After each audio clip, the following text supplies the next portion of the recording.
Assalamualaikum warahmatullahi wabarakatuh.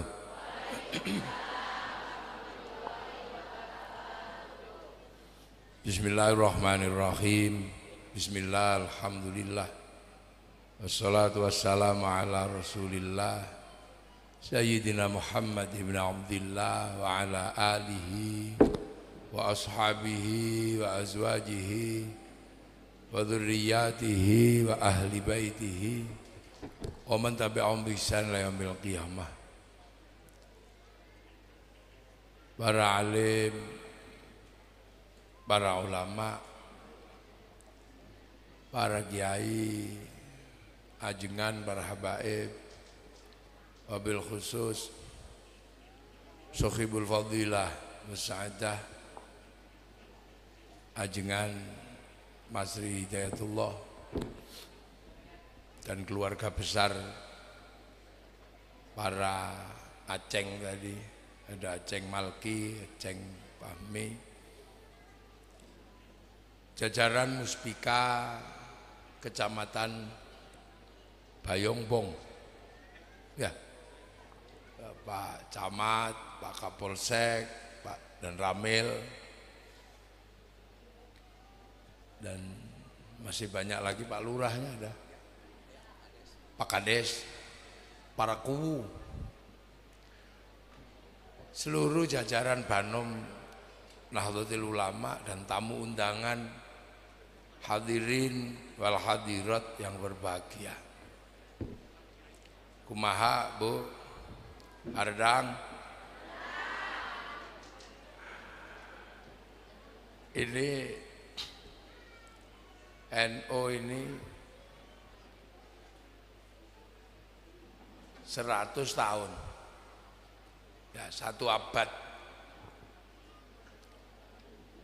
Sebenarnya itu hanya nama yang diberikan oleh para ulama untuk ngumpul dalam wadah ahli sunnah wal jamaah. Wadahnya aja sama seperti ini, wadahnya ada Aqua, ada Milagros, ada ini wadah. Tapi air yang diwadahi ini adanya semenjak ada dunia. Jadi masjid itu berdiri tahun berapa gitu, tapi batunya, pasirnya itu adanya semenjak ada dunia. Begitu juga Nahdlatul Ulama berdiri 100 tahun yang lalu itu wadahnya, tapi isinya ada semenjak zaman Rasulullah Muhammad Sallallahu Alaihi Wasallam. Hanya kenapa dikasih nama Nahdlatul Ulama? Karena yang meneruskan para nabi namanya ulama. Jadi al-ulama warasatul anbiya. Makanya dikasih nama Nahdlatul Ulama, karena kita ini hidup di zaman para ulama. Jadi pewaris Nabi itu namanya ulama, agar orang tidak lupa bahwa kita ini pengikut Rasulullah tapi di eranya para ulama. Kalau yang ikut Rasulullah langsung dulu namanya sahabat. Makanya sahabat itu hanya orang Arab, karena ketemu langsung Rasulullah. Makanya namanya Abu Bakar, Umar, Utsman, Ali. Nggak ada sahabat namanya Joni itu kan, atau Asep itu nggak ada. Nggak ada. Apalagi Aceng nggak ada. Nah, jadi pengikut Rasulullah yang pertama kali ketemu Rasulullah itu ya orang Arab, namanya sahabat. Setelah itu ada orang yang ikut Rasulullah tapi nggak ketemu Rasul, ketemunya sahabat. Itu namanya tabi'in, pengikut. Ada lagi yang ikut Rasulullah tapi nggak ketemu sahabat, ketemunya tapi namanya tabi'ut tabi'in, pengikutnya pengikut. Ada lagi yang ikut Rasulullah nggak ketemu Rasul, nggak ketemu sahabat, nggak ketemu tabi'in, namanya ketemunya tabi'ut tabi'in. Itu namanya tabi'ut tabi'in. Nah kira-kira kalau kita ini namanya apa? Pasti itu tabi'ut panjang. Karena apa? Kita ini ketemunya adalah para ulama. Ketemunya Kiai Masri Hidayatullah, Kiai Yusuf, Kiai Asep, Kiai macam banyak kiai di sini. Kita ketemunya di generasi itu, di generasinya para ulama. Makanya karena para ulama ini dan generasinya ketika ngumpul namanya Nahdlatul Ulama. Makanya corak berislamnya ya coraknya para ulama. Karena apa? Ulama itu menempati tempat yang berbeda. Kalau sahabat itu masih menempati Arab. Jadi sahabat itu masih menempati Arab. Orangnya juga masih Arab. Tabi'in itu masih Arab. Makanya sahabat itu bisa nyuntuh Rasulullah langsung. Karena bangsanya sama, zamannya sama. Makan 3 jari sama yang dimakan kurma. Makanya sahabat itu bisa nyuntuh Rasul makan 3 jari. Lah kalau sampai Garut yang dimakan soto itu ya nggak bisa pakai 3 jari. Sahabat itu kalau kurban unta bisa karena sama-sama Arab. Lah di sini kurban unta tangkep polisi karena nyuri untanya kebun binatang. Lah ini makanya ada istilah ahli sunnah wal jamaah. Jadi jamaah pertama, kedua, ketiga. Kita ini sudah jamaah yang ada di Indonesia.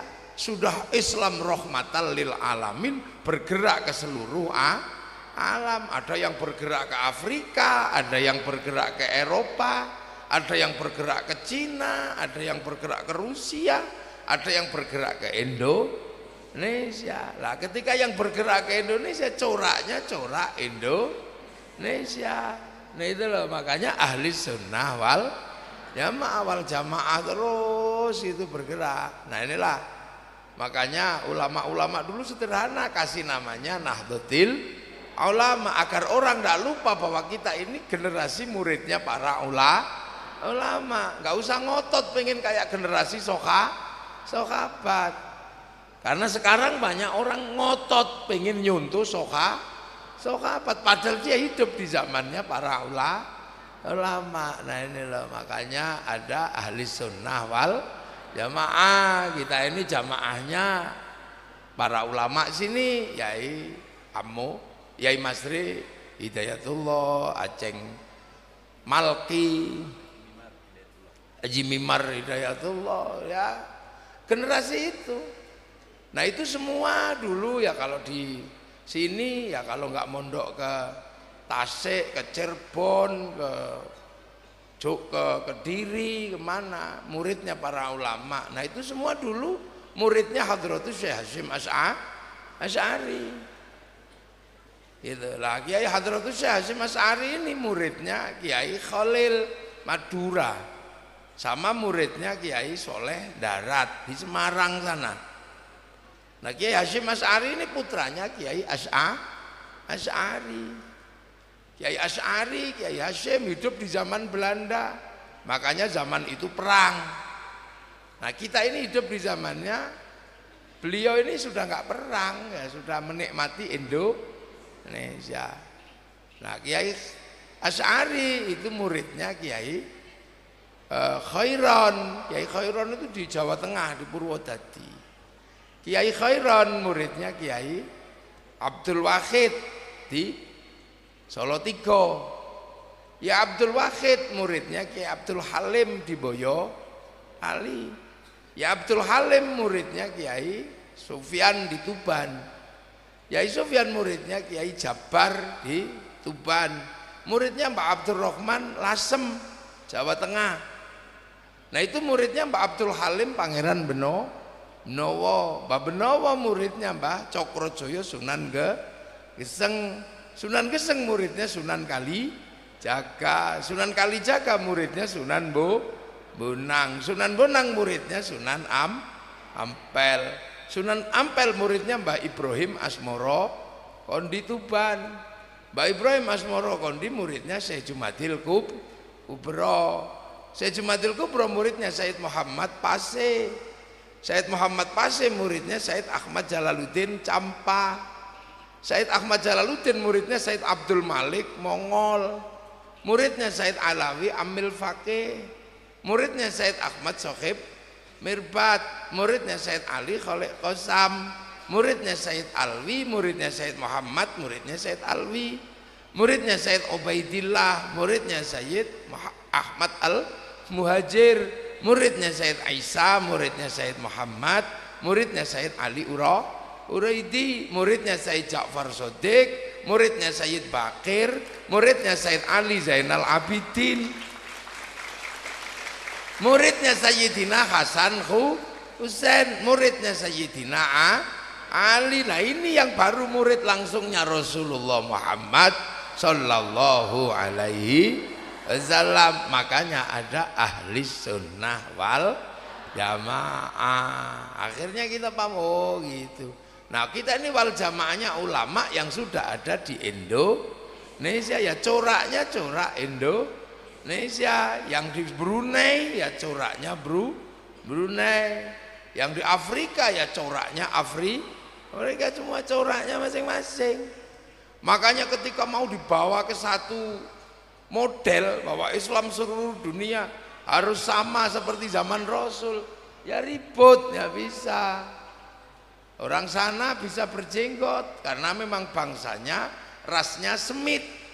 Lah di sini rasnya Mongoloi, jenggotnya 12. Makanya ulama sini nggak ribut masalah jenggot.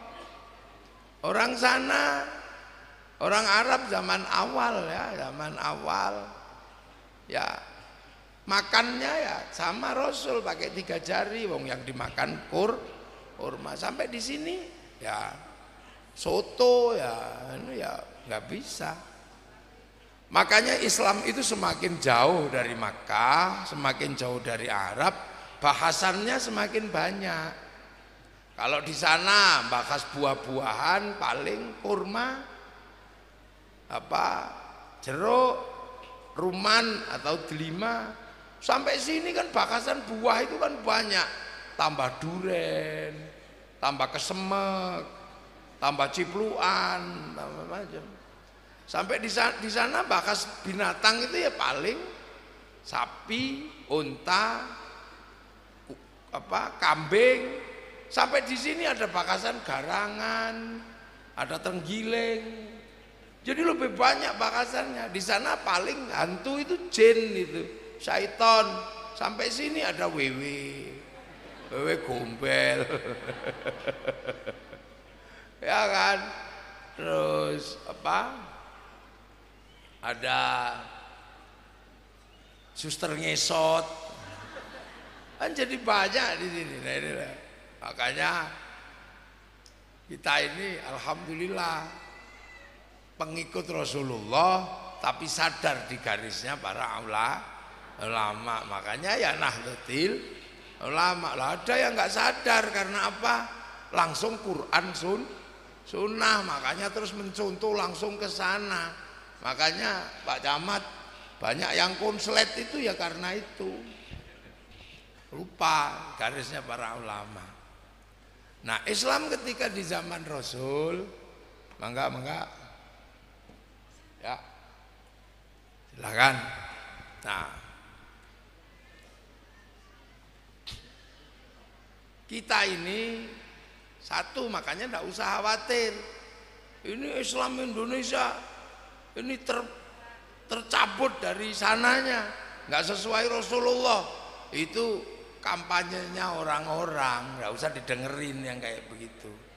Makanya kan banyak yang olo-olo, Islam Nusantara sesat, nggak usah diolo-olo. Wong buktinya yang mengatakan itu pengikutnya nggak banyak, tapi cerewet.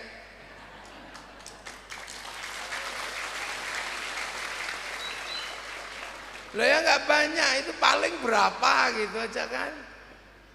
Dikit-dikit musyrik, dikit-dikit haram. Karena pengikutnya nggak banyak. Paling berapa sih pengikutnya?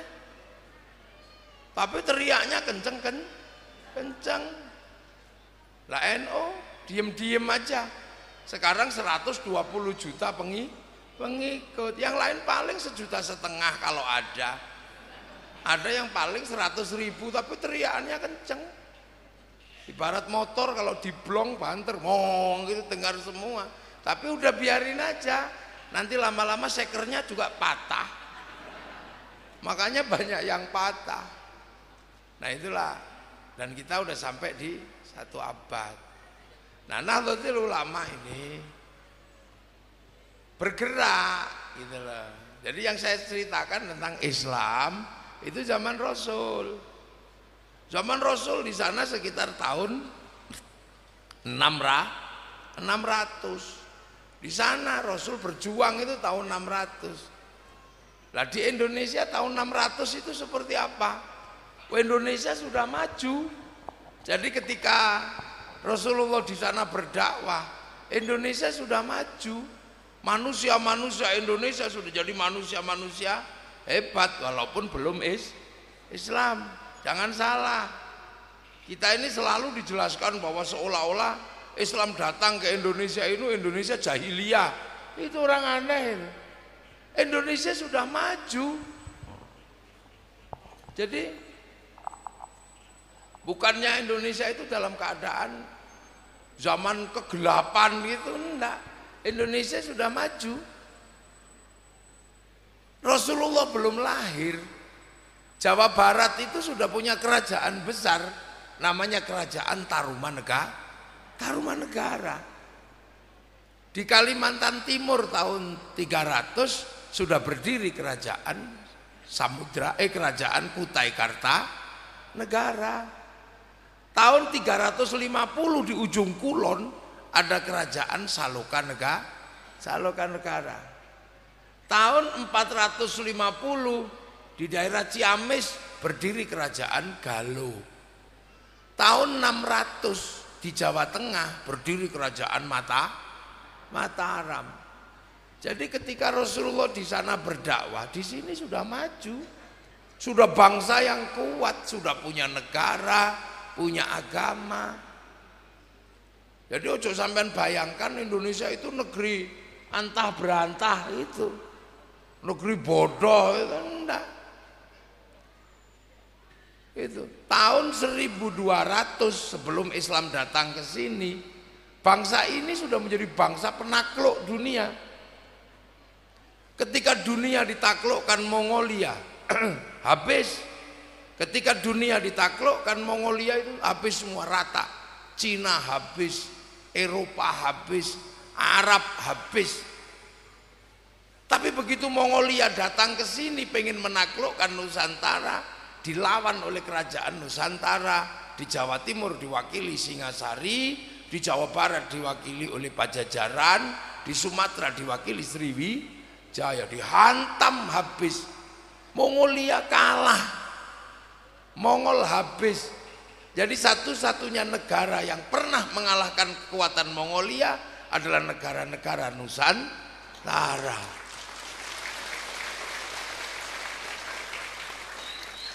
Makanya bangsa ini berdiri Majapahit, berdiri Pajajaran, sudah menaklukkan 2/3 dunia. Jadi kita sudah punya teritori, punya negara. Makanya orang Arab punya kisah, kita juga punya bangsa yang sama. Di sana ada kisah cinta Romeo Juliet di Eropa. Di Arab ada Kais dan Laila. Di Cina ada Sampai Ingtai. Di sini juga banyak kisah cinta. Kisah cintanya Dayang Sumbi, kisah cintanya Andi-Andi Lumut, kisah cinta Lambung Mangkurat dan Junjung Bui, banyak. Di sana ada cerita ibu tiri yang kejam dalam kisah Cinderella. Sini punya bawang putih, bawang merah punya.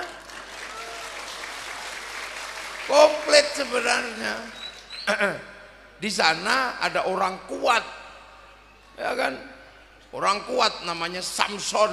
Jawa Barat punya orang kuat namanya Sangku-Riang. Jawa Tengah ada Bandung Bondo. Oh, sama aja. Di sana ada binatang bisa ngomong namanya kura-kura ninja. Sini juga punya kancil nyuri timun, sama aja semuanya. Loh, jadi kita ini bangsa yang sejajar dan sederajat dengan bangsa yang lain.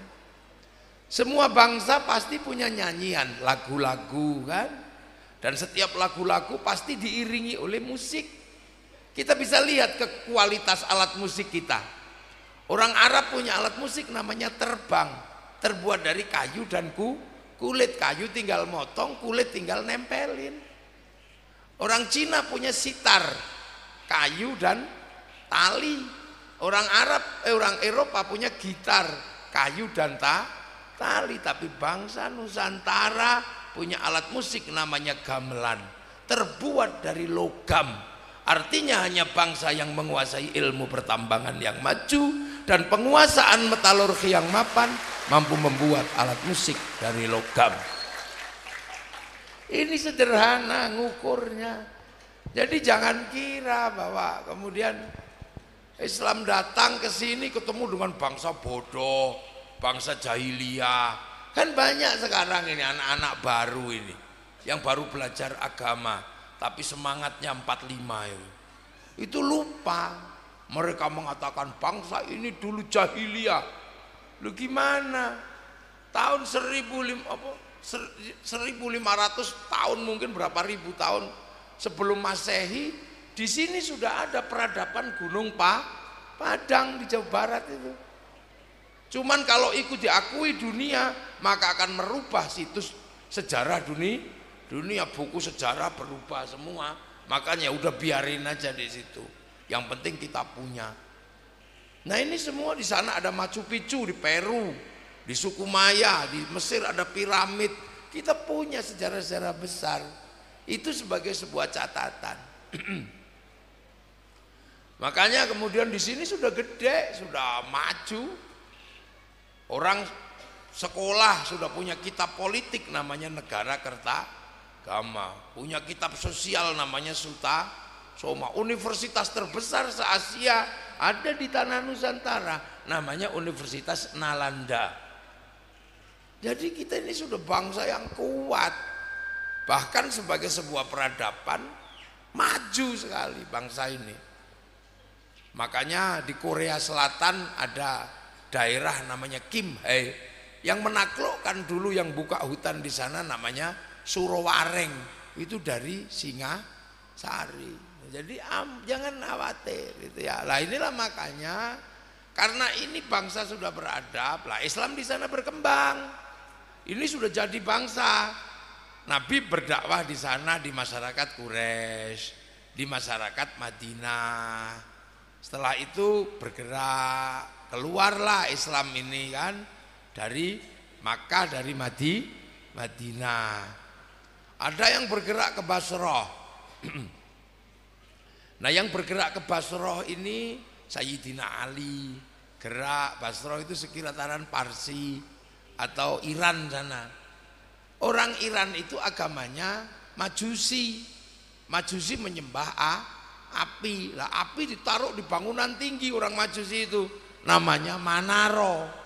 Begitu Raja Majusi namanya Rustum masuk Islam, maka kemudian Manaronya ini dipindah, nggak dikasih api, tapi ditaruh di depan masjid. Akhirnya masjidnya orang Islam di Persia punya Manaro. Itulah yang akhirnya sampai Garut bernama menara. Itu dari agama Majusi. Jadi menara-menara masjid itu dulu adalah tiang apinya orang Majusi. Jadi Islam tidak anti dengan mengambil yang baik. Namanya Manaro, sampai sini namanya menara. Terus di sana ribut sampai cucu Rasulullah namanya Sayyidina Husain terbunuh terbunuh di bulan Asyura. Makanya untuk mengingat bahwa jangan sampai terulang lagi, orang sini menyebut Asyura dengan Suro atau Sura, bulan Sura. Karena di sana waktu itu cucu Rasulullah terbunuh, maka kemudian di sini bentuk penghargaannya jangan bersukacita. Maka di bulan Sura atau Muharram, orang Indonesia di Jawa Tengah, Jawa Barat itu biasanya tidak menikahkan anak karena menghormati bulan duka cucu Rasulullah. Tapi orang yang tidak paham dipikir ini menghormati Ratu Laut Selatan. Yang ini yang kadang mesti pahami. Lah terus bergerak Islam itu keluar dari sana, punya anak terbunuh, cucunya selamat, namanya Sayyid Ali Zainal Abidin. Satu selamat, punya anak Sayyid Bakir, punya anak Sayyid Ja'far Shadiq. Situasi politik di sana tambah kacau, saling bunuh. Makanya sampai Sayyid Ja'far Shadiq buat solawat, namanya solawat asghil wa asghilidz zalimin bidzalimin wa akhrijna min bainihim salimin. Solawatnya Sayyid Ja'far Shadiq terus bergerak sampai akhirnya semua pergerakan Islam ke seluruh dunia. Lama-lama yang bergerak ke Eropa ya ketemu bangsa Eropa, yang bergerak ke Cina ketemu bangsa Cina di bawah sahabat Sa'ad bin Abi Waqqas, sahabat Salman ketemu dengan bangsa Afrika, semua bergerak. Nah salah satunya kemudian yang tentu jalurnya bergerak, salah satunya ke Nusantara, bergerak ke sini. Ya enggak langsung ke Jawa Barat, enggak. Ya pertama bergeser ke daerah India, ke Mongol. Said Abdul Malik punya anak, diambil menantu Raja Campa, namanya Sayyid Ahmad Jalaluddin. Punya anak kemudian sampai Pasai di ujung Aceh sana, namanya Sayyid Muhammad, mendirikan kerajaan Samudra Pasai, dipimpin Sultan Malikus Soleh, Sultan Malikus Dhohir. Kemudian punya anak namanya Sayyid Jamaluddin Al-Husaini Al-Kabir, masuk di pedalaman Pulau Jawa sana. Pulau Jawa dikenal dengan nama Syekh Jumadil Kubro. Nah Syekh Jumadil Kubro itu punya murid Samsuddin itu pindah ke Kerawang Jawa Barat sana, dikenal dengan nama Syekh Kuro. Nah di situ punya murid Datuk Kahfi, pindah Amparan Jati Cirebon, punya murid Sunan Gunung Jati yang membawa Islam ke daerah Jawa Barat. Punya anak namanya Hasanuddin, pindah Banten, dan seterusnya sampai punya murid. Ada Pondok Buntet, ya Pondok Buntet. Nah salah satu murid Buntet, nah itu yang gendut itu murid Buntet. Terus begitu, nggak akan pernah berhenti. Itu. Nah, ketika para wali, para ulama ini datang ke tanah Jawa beda dengan tempat yang lain. Karena apa? Sudah maju dan sudah beragama. Diajak ngomong surga isinya air, orang Jawa semuanya banyak air sudah. Jannatin tajri min tahtihal anhar, di sini banyak air. Diajak ngomong surga buah-buahannya banyak, di sini buah-buahan banyak. Diajak ngomong surga itu dari madu, di sini madu banyak di pohon-pohon. Diajak ngomong surga itu banyak perempuan, orang sini nggak tertarik karena di sini punya satu aja bikin pusing. Jadi iya, karena apa? Perempuan di Jawa, di Indonesia itu merdeka. Kalau perempuan Arab kalau nggak punya laki-laki nggak makan, karena berburu laki-laki, bekerja laki-laki, perang laki-laki, karena daerah gurun padang pasir. Nah di sini malah sebagian besar pekerjaan dilaksanakan perempuan, nanam padi perempuan, jagung perempuan, berdagang perempuan. Makanya perempuan sini itu merdeka. karena bisa hidup sendiri tanpa laki. Lah iya, makanya ditinggal mati laki-lakinya, perempuan sini hidup. Laki-laki ditinggal perempuan mati langsung. Ini perbedaan Arab sama sini. Makanya di sini itu nggak membayangkan istri banyak, itu nggak kebayang. Satu aja cerewetnya luar biasa, gitu lah. Jadi makanya nggak bisa diajak bicara begitu. Sementara agama terbesar di sini agama Hindu. Hindu terbesar di sini, belum ada Islam. Nah, Hindu itu yang boleh ngomong agama itu Brahmana. Brahmana itu kelas tertinggi, kasta nomor 1 itu Brahmana. Brahmana itu orang yang dekat dengan yang widi, yang sudah tidak ngomong dunia. Kalau di bawahnya ada raja, kastanya kesatria, nggak boleh ngomong agama kesatria itu. Di bawahnya ada wisya, pegawai, nggak boleh ngomong agama. Di bawahnya ada sudra, petani, pedagang, nggak boleh ngomong agama. Sekaya apapun petani, kastanya sudra. Sekaya apapun saudagar, kastanya sudra, nggak boleh ngomong agama. Makanya kalau ada orang mengatakan Islam di sini disebarkan oleh saudagar, itu pasti bohong. Karena saudagar nggak boleh ngomong agama. Yang boleh ngomong agama itu Brahmana. Makanya yang bisa ngimbangi Brahmana itu di dalam Islam adalah para wali. Sama-sama la khaufun alaihim walahum yahzanun, wali ini. Loh, makanya Islam di Indonesia bisa jalan ketika disebarkan para wali, karena wali ini kelasnya Brahmana, gitu loh. Kalau ada yang mengatakan disebarkan saudagar, ini tertolak secara ilmiah, gitu loh. Makanya NU selalu mengatakan Islam ini meneruskan perjuangan para wali. Nah, wali-wali ini berjuang di sini, ketemu dengan bangsa yang maju. Makanya kalau ada sekarang orang mengatakan bahwa Islam ini disebarkan oleh saudagar, nggak bisa diterima. Nah, wali itu kalau orang nanya, terus gimana dulu wali kok mengislamkan orang Indonesia? Sejarahnya mana? Buktinya mana? Ini nggak ada referensinya. Lah, karena wali itu kalau bekerja tidak pakai referensi dunia. Wali itu kalau mau kerja itu nggak baca buku, karena wali itu kalau mau kerja download, langsung browsing kemana? Ke harddisknya Allah yang ada di langit, namanya Lauhil Mahfud. Dunia ini ada pusat datanya, pusat data dunia namanya Lauhil Mahfud. Itu daun jatuh kapan, sampean hidupnya seperti apa, datanya di situ semua. Makanya para wali itu kalau butuh sesuatu download. Qalu rabbunallah tsumastaqamu tatanazzalu alaihimul malaikah alla takhafu wala tahzanu. Begini aja, ya Allah, ya Allah, ya Allah, ya Allah, ya Allah, ya Allah. Maka wali-wali itu paketannya besar karena download. Ya Allah, ya Allah, ya Allah, ya Allah, ya Allah, ya Allah. 6 tahun, 3 tahun.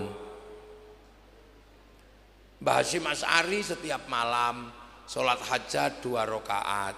Rakaat pertama surat At-Taubah 41 kali, rakaat kedua surat Kahfi 41 kali.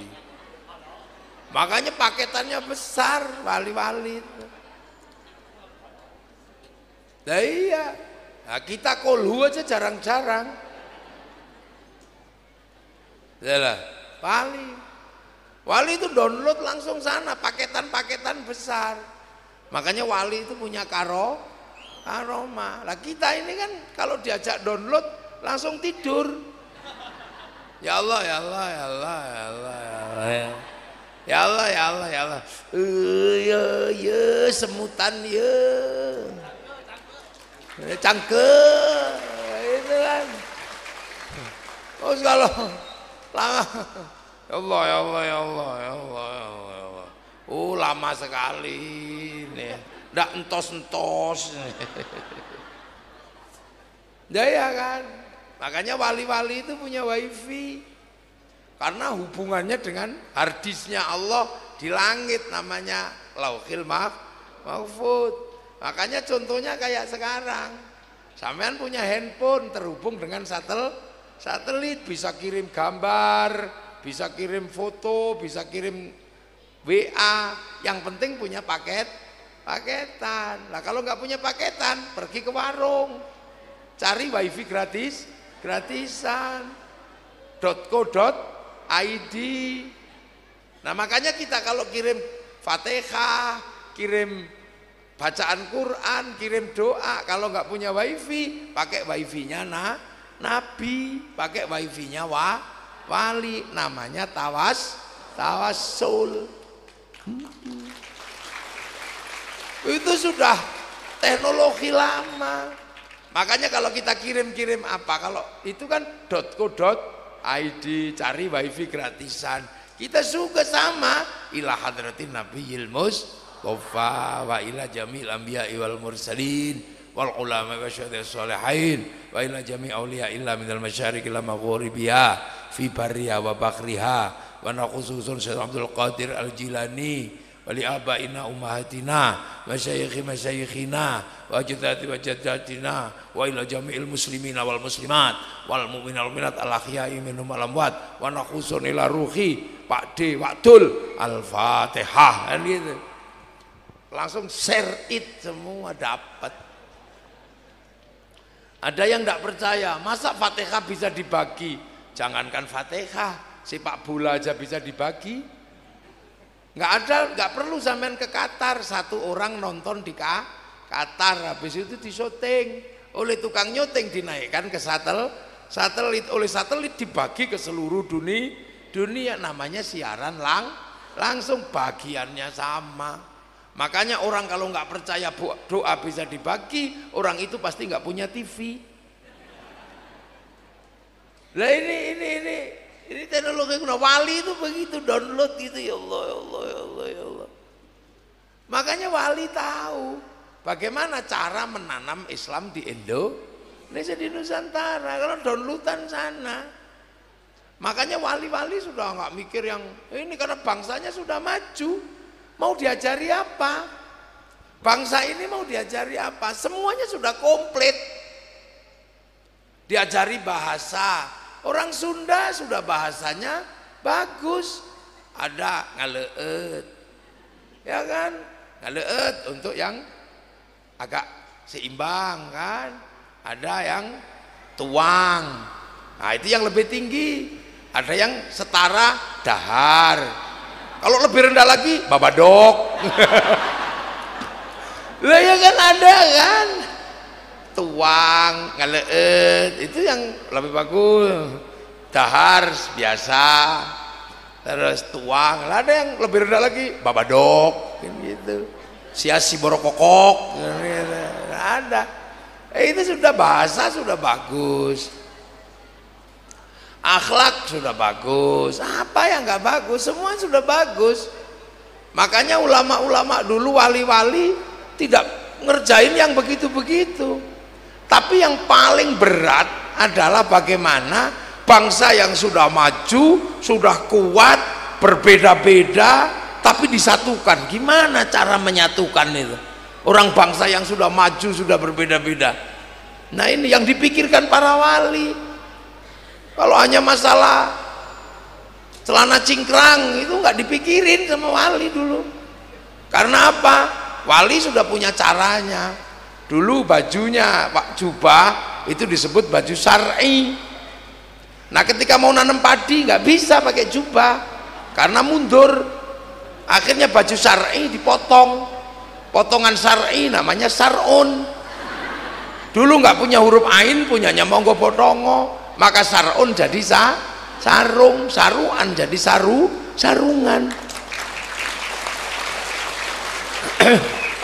Kalau mau tinggi linting, gitu aja yang lebih tinggi. Kalau mau panjang turunin. Kalau takbir Allahu Akbar enak karena pasti nyantol karena ada lintingan sarung, beres. Nenek moyang kita jago.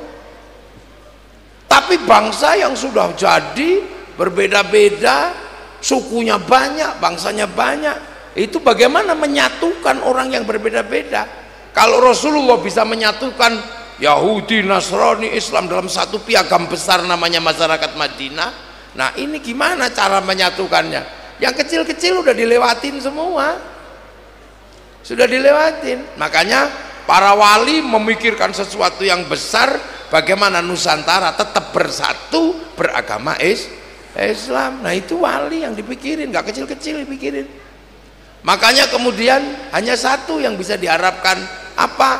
Ya sudah, bangsa yang berbeda-beda, yang kuat sukunya ada banyak, dah deh, gak ada yang bisa melakukan hal seperti ini selain Rasulullah. Ya sudah, akhirnya bangsa ini sama para wali pasrahkan sama Rasul, ya Rasul udah kupasrahkan padamu, kami akan berdakwah di sini, tapi bentuk bangsa ini kuserahkan pada engkau.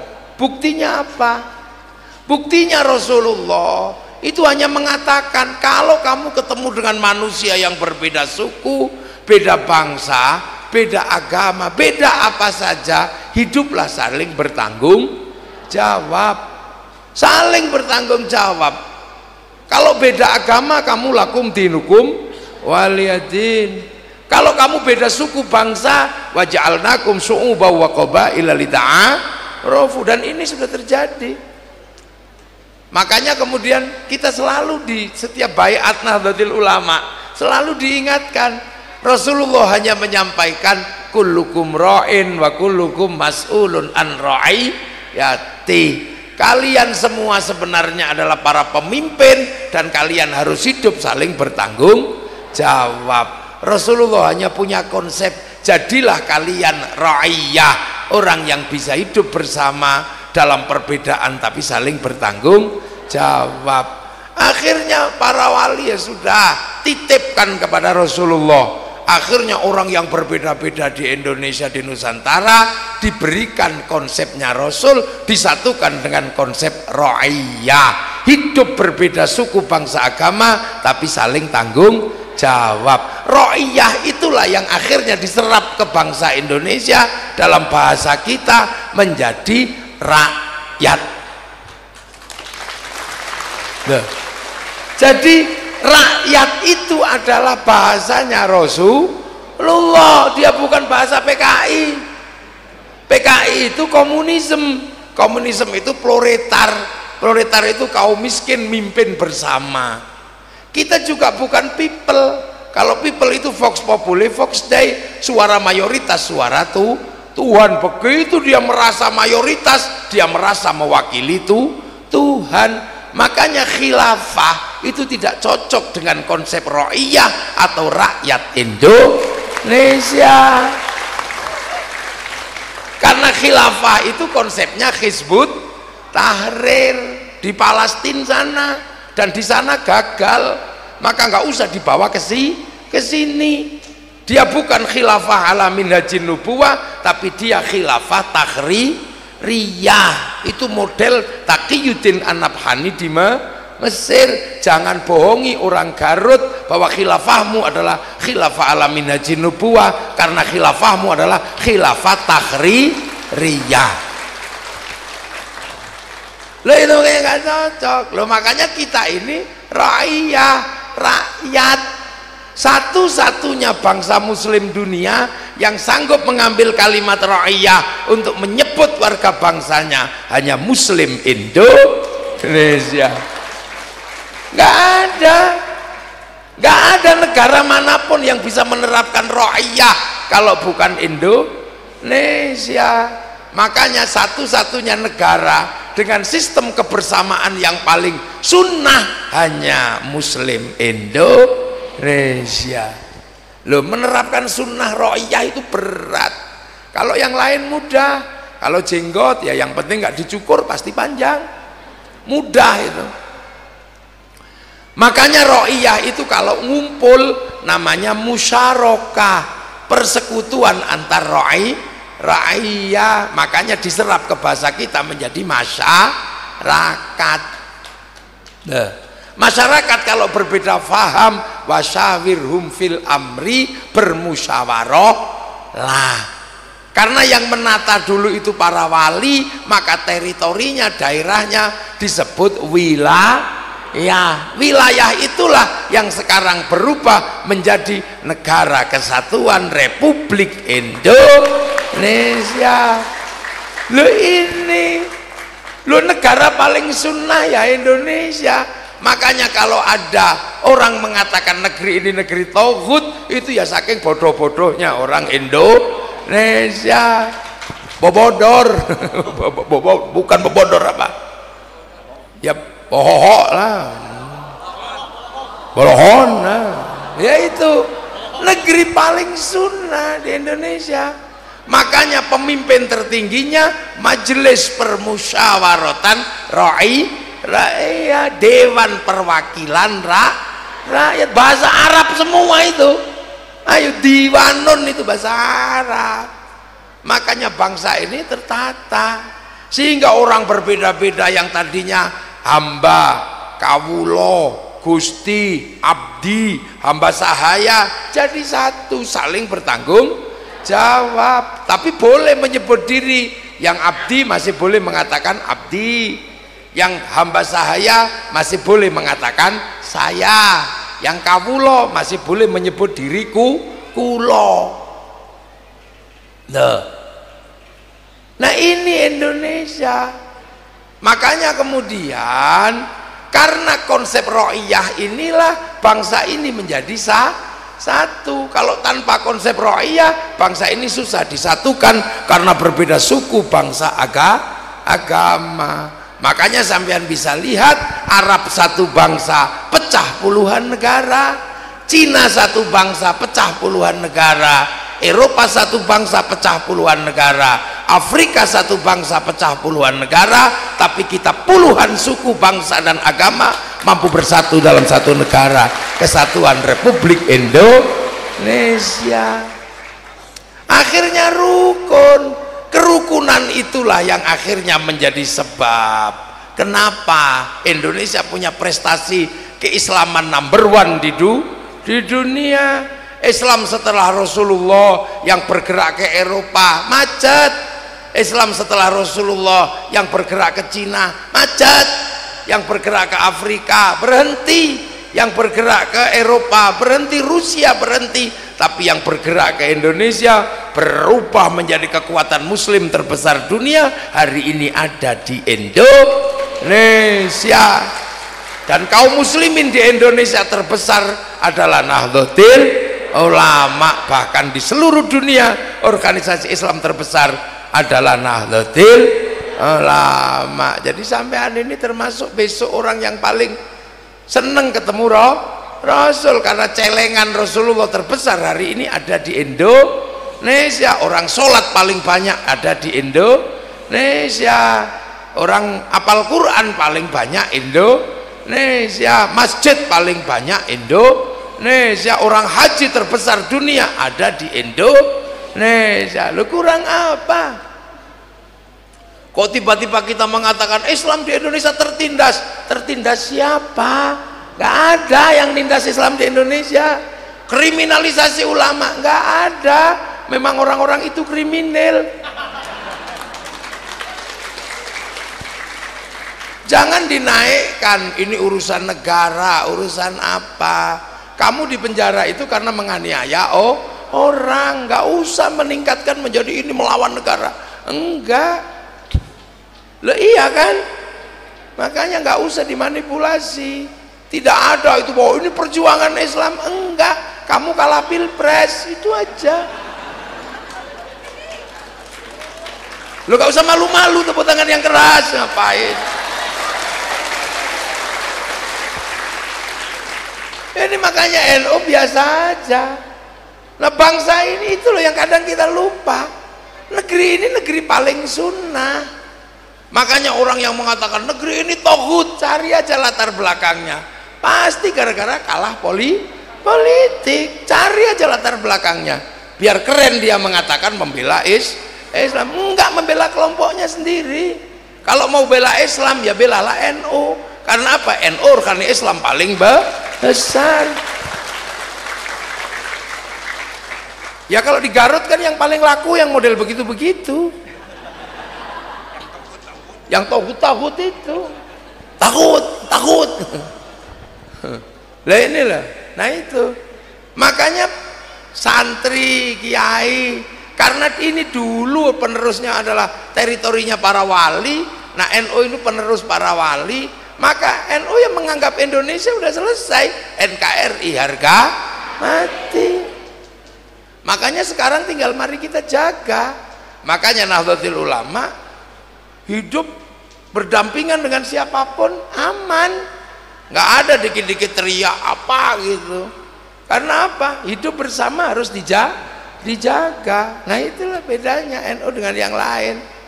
Karena konsep ro'iyah hidup berbeda-beda tapi saling tanggung jawab. Nah ro'iyah ini kan hidup bersama. Makanya santri kalau untuk menjaga semuanya maka kebersamaan nggak pernah ditinggalkan.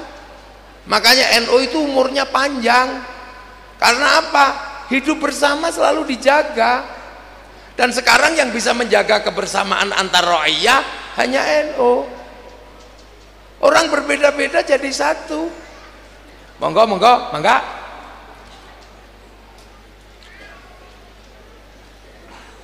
Itu. Jadi berbeda-beda tapi jadi satu rukun. Yaitu prinsipnya NU. Makanya Nahdlatul Ulama semboyan di dalam lambangnya adalah apa?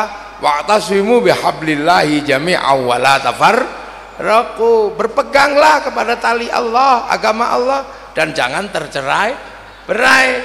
Makanya NU selalu membuat orang ini jangan sampai tercerai-berai, karena Nahdlatul Ulama berada pada prinsip hidup berbeda-beda tapi saling bertanggung jawab. Makanya jangan tercerai-berai. Dan yang menjaga itu NU agar orang tidak tercerai-berai. Perintah Allah selalu mempersatukan. Doa misalnya kan ada doa ya. Doa itu kan perintah Allah sendiri-sendiri. Ud'uni astajib lakum idza sa'alaka ibadi anni fa inni qarib ujibu da'watad da'i idza da'an. Sendiri-sendiri. Terserah kamu mau doa apa, terserah. Tapi doa itu perintah Allah.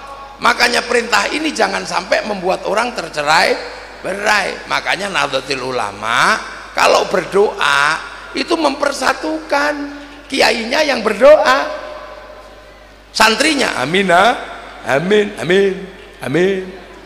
bismillahirrahmanirrahim, amin. Kalau kecapean amin. Kiainya paham, walhamdulillahi rabbil alamin. Yang lain berdoa sendiri-sendiri. Jadi nggak membuat orang bersatu apapun. Berdoanya sendiri. Lalu NU amin. Begitu yang berdoa semakin banyak, diajak semua ke alun-alun Garut, namanya istighosah. Kalau sudah ke alun-alun Garut semua ikut, karena berdoa yang tadinya lingkarannya kecil berubah jadi lingkaran besar.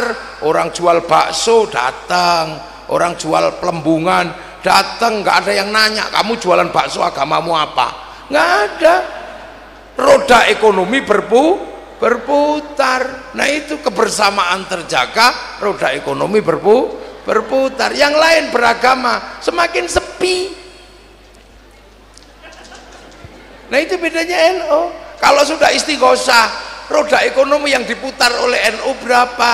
Orang jual tahu, orang jual pergi pakai mobil, bensin juga payu, laku semua. Itu indah. Terus orang disuruh berselawat, kan?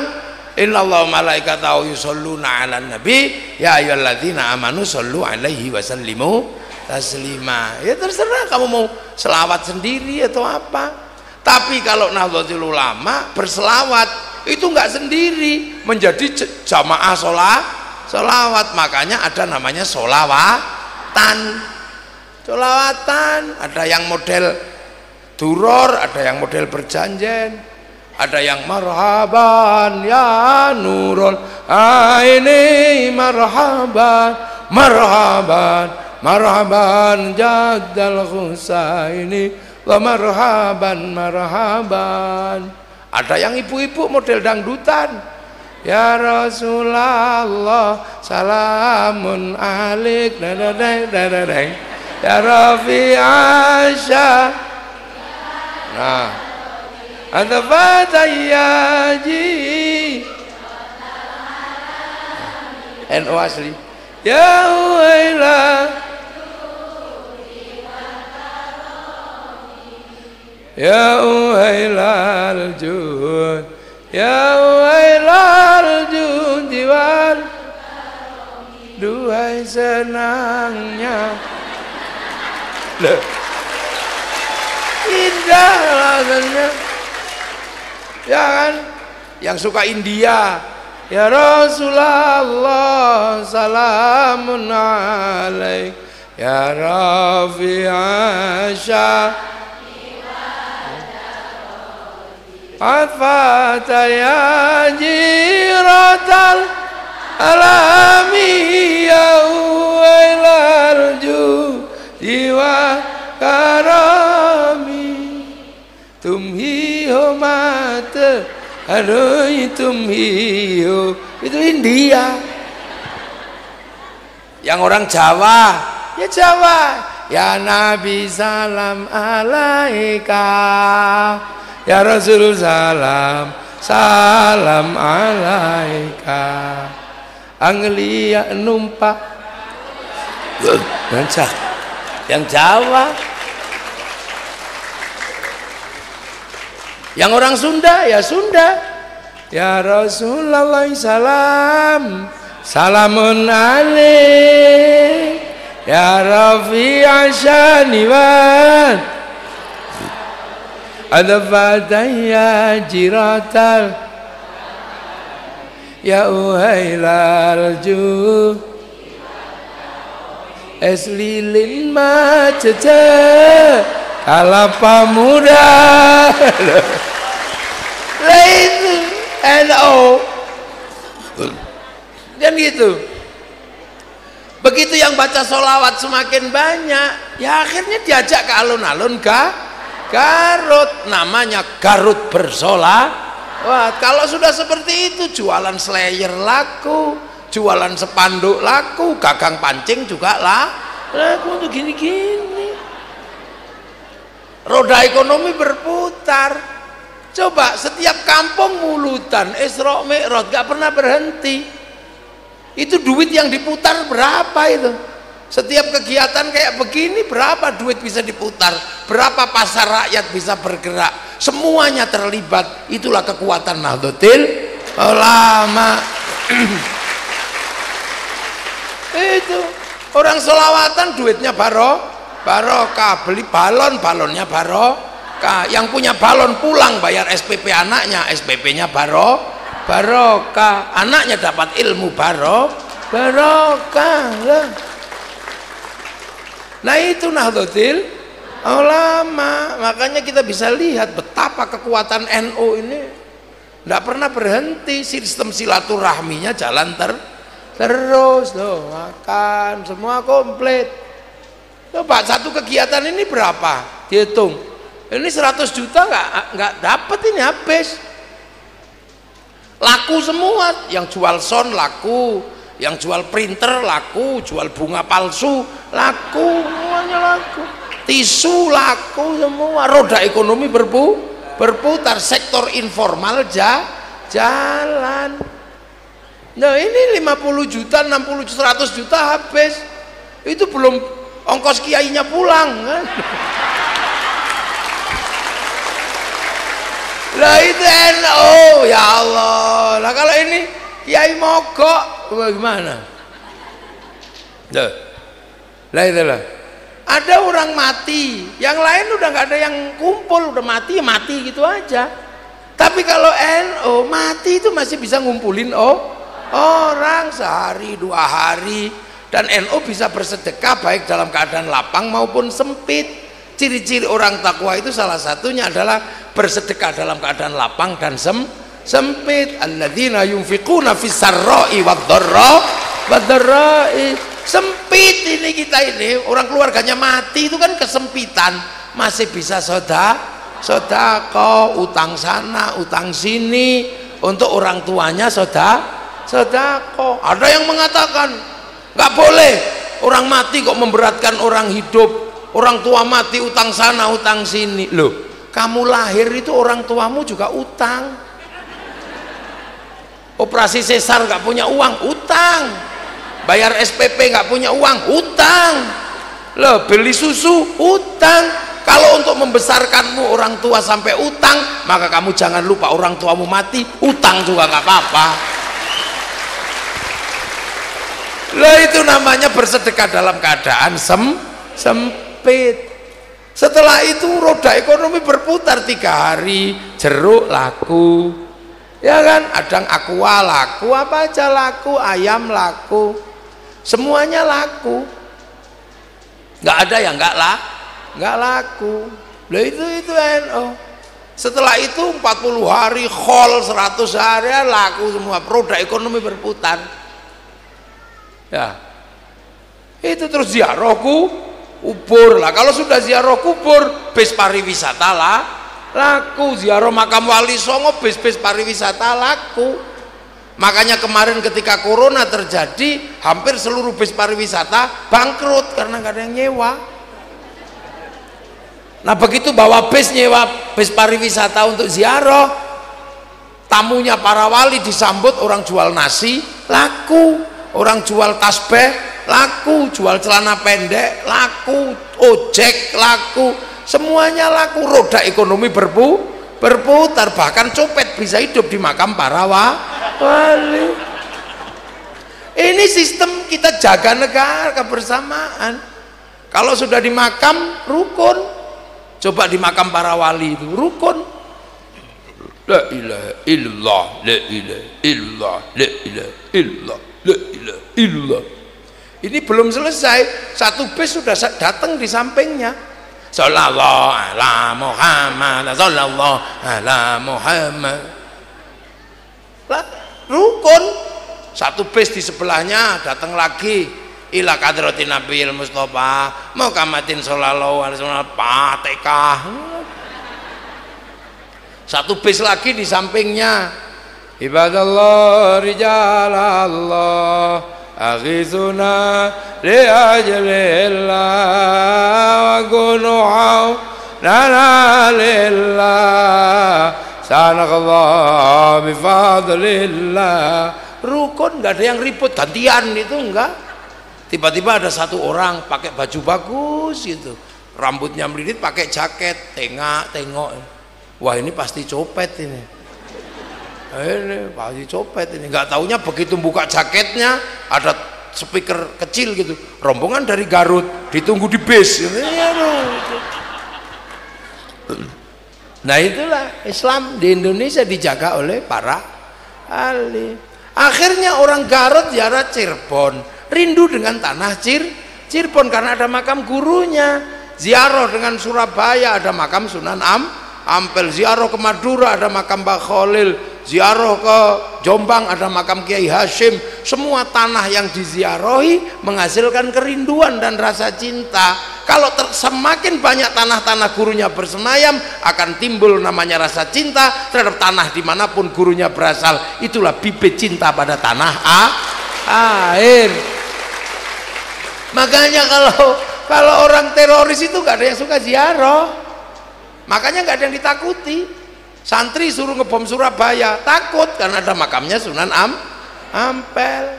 Suruh ngebom Jombang, gak berani, ada makamnya Gus Dur. Loh, itu cinta tanah air. Makanya gak ada satupun dari santri yang menjadi teroris meledakkan satu daerah. Nah, jadi aman. Makanya TNI, Polri sama santri aman Indonesia. Gak usah khawatir dari santri. Nah, tetangganya santri itu yang suka bikin masalah. Lah ya. Dan kiai tahu orang kalau sudah ngomong agama menangan. Orang kalau sudah ngomong agama nggak ada musuhnya. karena atas nama Allah dan Rasulullah. Nah, makanya kalau santri ngomong agama dibatasi, yang sakti dan yang nggak sakti. Kalau kiai yang nggak sakti kayak saya nggak dibatasi, bisa diinterupsi. Nah, kiai yang dibatasi itu siapa? Kiai yang kalau sudah pegang ayat menangan. Siapa? Khotib Jumat. Oh, itu paling menangan, nggak ada orang berani. Nggak ada kemudian tip interupsi, nggak ada. Kalau sudah pegang begini, sakti itu, nggak ada orang berani. Makanya sama kiai disuruh baca sama pegang tongkat biar santun. Kalau baca teks gini pasti santun. Hei takullah, lepas teksnya disebul kipas angin, bubar. Tongkatnya gini-gini, tongkatnya jatuh. Makanya orang kalau pidato pakai tongkat khutbahnya tenang. Hei takullah. Begitu tongkatnya nggak ada, saudara Jokowi, ya pasti begitu.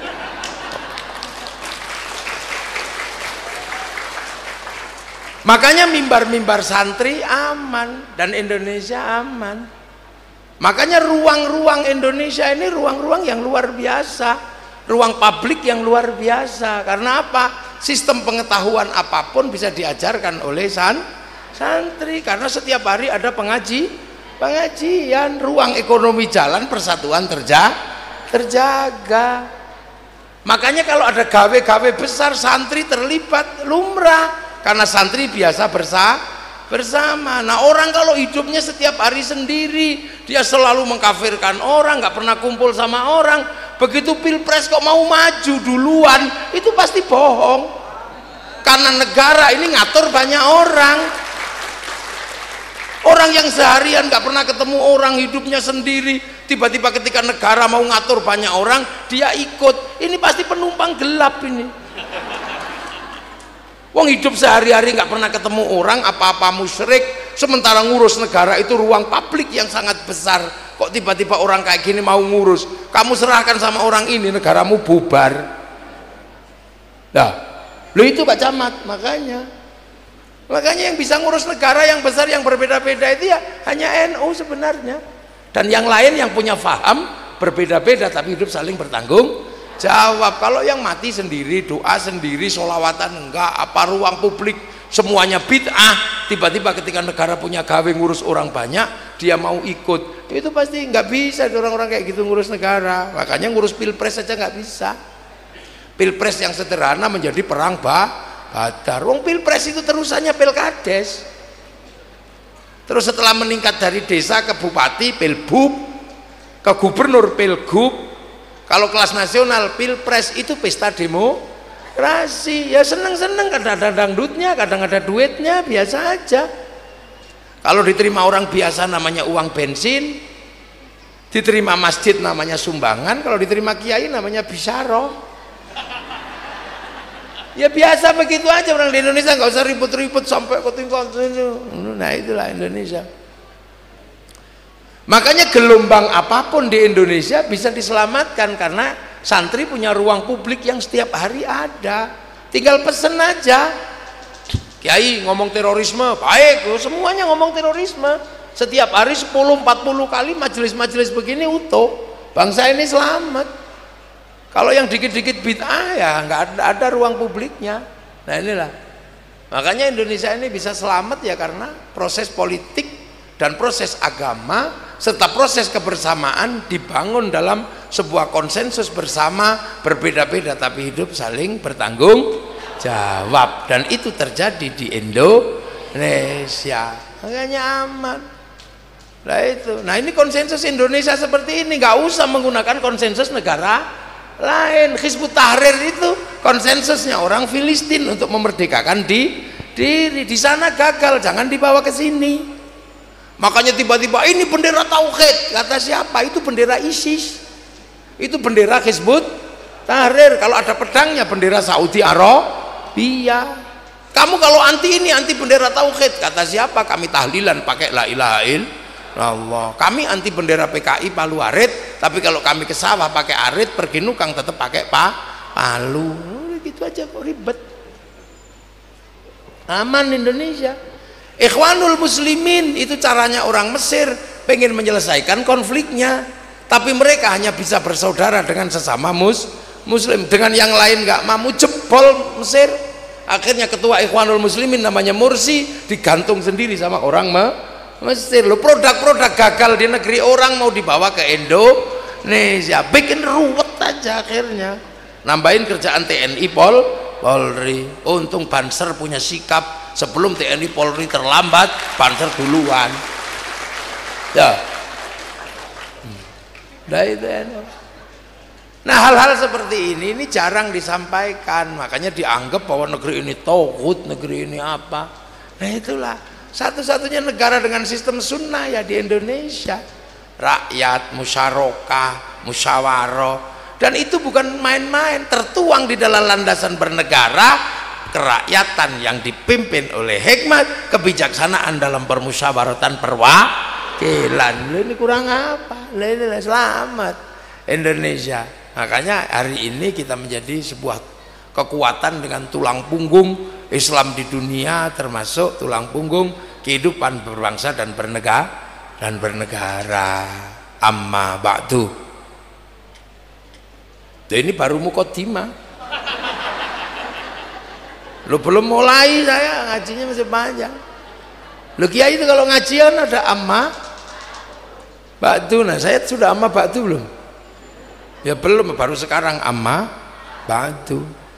Berarti ini baru muqaddimah selesai. Lu belum mulai, tenang aja. Bayongbong. Nah, itulah Nahdlatul Ulama. Makanya enak sampean jadi camat yo enak, ngadepi wong NU, jadi tentara enak, tinggal pesen aja. Kiai ini musim terorisme, ngomong terorisme ya ngomong.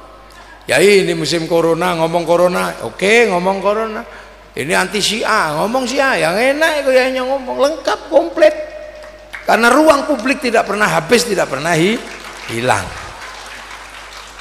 Nah, ini semoga apa yang kita lakukan siang hari ini bermanfaat. Ya, kita menyongsong abad kedua Nahdlatul Ulama, kita tetap punya bangsa dan negara yang berdaulat, kita punya sistem kontrol negara dengan cara menggerakkan sektor informal, dan kita semua dalam ridho Allah Subhanahu wa ta'ala. Al-Fatihah. Bismillahirrahmanirrahim. Iyyaka na'budu wa iyyaka nasta'in. Amin. Bismillahirrahmanirrahim. Alhamdulillahirabbil alamin.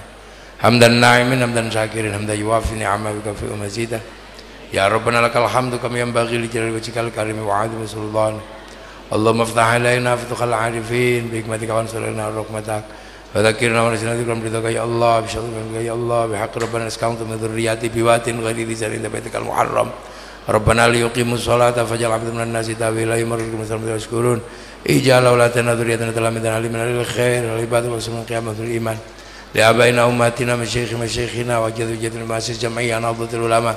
Allahumma ighfir lahum warhamhum wa'afihim Allahumma la tahrimna ajrahum wa la taftina ba'dahum ighfir lahum Allahumma ij'al qabrahum mutamirratil jinan Allahumma ajrhum wa tafajjam min qubur min la ilaha illallah Muhammadur Rasulullah bi aqlil man yarji ila rabbika radiyatan mardiyah fadkhuli fi ibadi wa khurij jannati rabbana atina fid dunya hasanah fil akhirati hasanah wa qina adzaban nar sallallahu ala sayyidina Muhammadin walhamdulillahi rabbil alamin. Al-Fatihah. Siratal ladzina an'amta 'alaihim ghairil maghdubi 'alaihim waladdallin. Amin. Assalamualaikum warahmatullahi wabarakatuh. Allahumma sholli ala sayyidina Muhammad.